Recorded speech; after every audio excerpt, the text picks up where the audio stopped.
Hey there, good morning.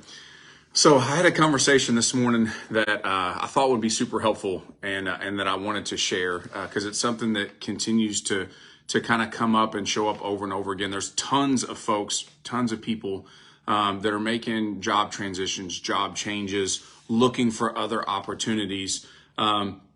It's funny how this conversation this morning came about. It came about through the lens of, looking for another opportunity, actually an interview opportunity that's coming up on Saturday. And when questioned about why are you leaving? Why are you leaving where you are? And the answer was a toxic environment. And I hear that. I bet if there's any seasoned leaders that hop on here, you probably hear this frequently. But also, I think it's a relevant feeling, right? It's a relevant feeling to consider where you are, think about where you are, and to feel like an environment as toxic. And there are probably absolutely times where that is the case, where that's true.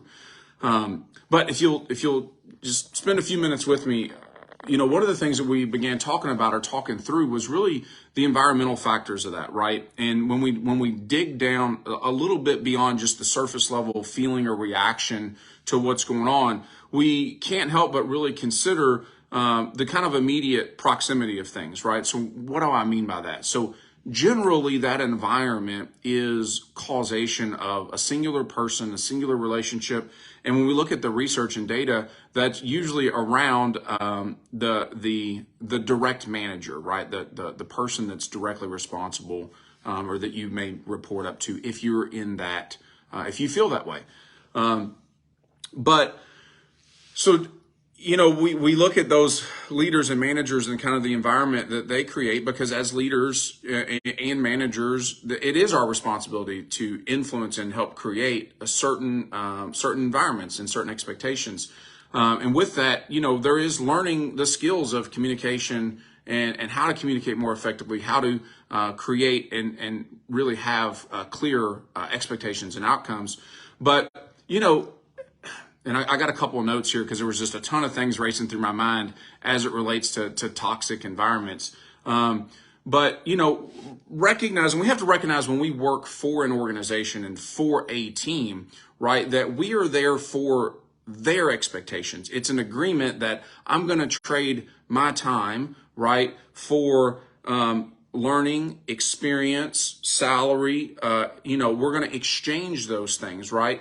But I have to recognize that when I show up on a team or inside of an organization, I'm there for their expectations. And with this person, you also have to recognize, or one of the things that I had to recognize as well, is that when you're lower levels of an organization, we're just not in a place where we're adding a ton of value. Not saying that you're not a valuable person or a valued member of the team, but early on, and having tons of conversations as well with like parents and kids that are going off to college. I think it's just this, definitely the time where kids are going off to college, and is it the right thing? And then the judgment and fear that sets in of, well, if I have a kid that's not quite right for it, like I wasn't in the beginning a great fit for college. I was an example of somebody who, going to college directly out of high school was probably the wrong path for me. But that changed over time, and I got clearer and clearer about the things that I was really interested in and the things where I could add the most value. And there's a lot of kids that find themselves in that space. And so this conversation was with a younger man, and he was, kind of in that contemplation phase and moving from potentially one job to another job. But the reason cited was for a toxic environment. And so we really kind of lose sight. I think it's easy to lose sight of just the sheer learning and growth and grind that takes place throughout the course of our career, and that it's not always sunshine and rainbows. It's not always, a lot of the pictures and the images, right, that we read about and hear about of the way things should be, and we come into the place expecting it to be that way, and then immediately our expectations are a little out of alignment. And so we have to recognize that, generally speaking, when we're doing research and we're reading about all the things that leadership should be, that most places just aren't prepared for that. Most leaders are ill-equipped. Most people don't communicate effectively. I've got a good friend and mentor that talks about that miscommunication is the baseline, right? Just expect to communicate ineffectively and expect others to do that as well. Like, that's the baseline, is miscommunication. But it's not usually a toxic environment in general terms. I think when we begin to kind of dig down below the surface, it's generally more of an inconvenience, and it's generally more of just misaligned expectations. That it's important for us, it was important for me, to really learn what my own triggers were and what my expectations were coming into an environment, a team, any type of really social interaction, right? And then understanding what theirs were, and that seeking that additional understanding, that really creating the space to just have discussions, to seek more understanding, is going to provide a better environment. And that really, I think, truly, again, more at a macro level, that toxicity or toxic environments are probably more of the rarity, right? That it's probably more around, misalignment, miscommunication, misunderstanding, and really ill-equipped leaders trying to fulfill on unclear objectives. And so when you feel like then you're in the same boat together, that you're in the boat with them, and that we can just open space and hold space for the fact that, we're, nobody has ill intent, that malice is not really what the intentions were, then it opens up space for more understanding. So understanding where you are, understanding what you're there for, what you're there to add, and more importantly, what are you there to learn? That's one of the great things that a lot of folks don't talk about as it relates to being in business and working for an organization, is that you literally get paid to learn, right? And so it's a great opportunity. And so be really clear why you're there. Be really clear what you're there for, where you can add value, and then what you can learn while you're there. And I'll just share for the leaders that are on the call. So a lot of this was aimed more toward, especially younger folks, but you might be a seasoned folk, and seasoned folks feel that way as well.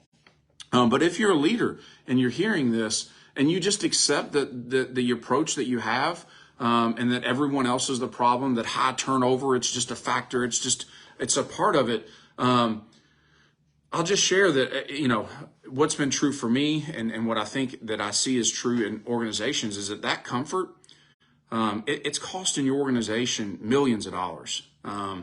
That all the resources that we try to vie for and we try to fight for, and we try to get within the organization, be it, continued development, continued education, maybe technology, a piece of software, equipment, even raises, I would say that if we cared more about the turnover, if we cared more about creating an environment such that we didn't have to worry about retention, right? Because it was one of our primary focuses, then you would have additional resources to do all of those other things, potentially. So if you're an owner, that's just compounded, right? That there is a massive there's a massive impact to that, to retention and engagement, and tons and tons and tons of research around that. But so I would just say that look at those behaviors, look at those patterns. It's been true for me. It might be true for you as well. But more times than not, it's not probably a toxic environment. It's probably just poor communication. It's probably misalignment on expectations, objectives, and outcomes. When we create space for just more understanding and really push to have discussions, which, let's face it, this type of medium frequently, and we've gotten used to text messages and emails, those are really poor mediums to have meaningful discussions on. But it's what we've been conditioned to. So get outside your comfort zone a little bit. I know that works. It's definitely helpful for me when I get outside my comfort zone a little bit. And sometimes it's better to call, or it's better to schedule a coffee or schedule a lunch and sit down across the table from each other, and create a little more dialogue, create a little more understanding, and recognize that it's probably, again, not toxic. It's probably more where it just feels really, really inconvenient.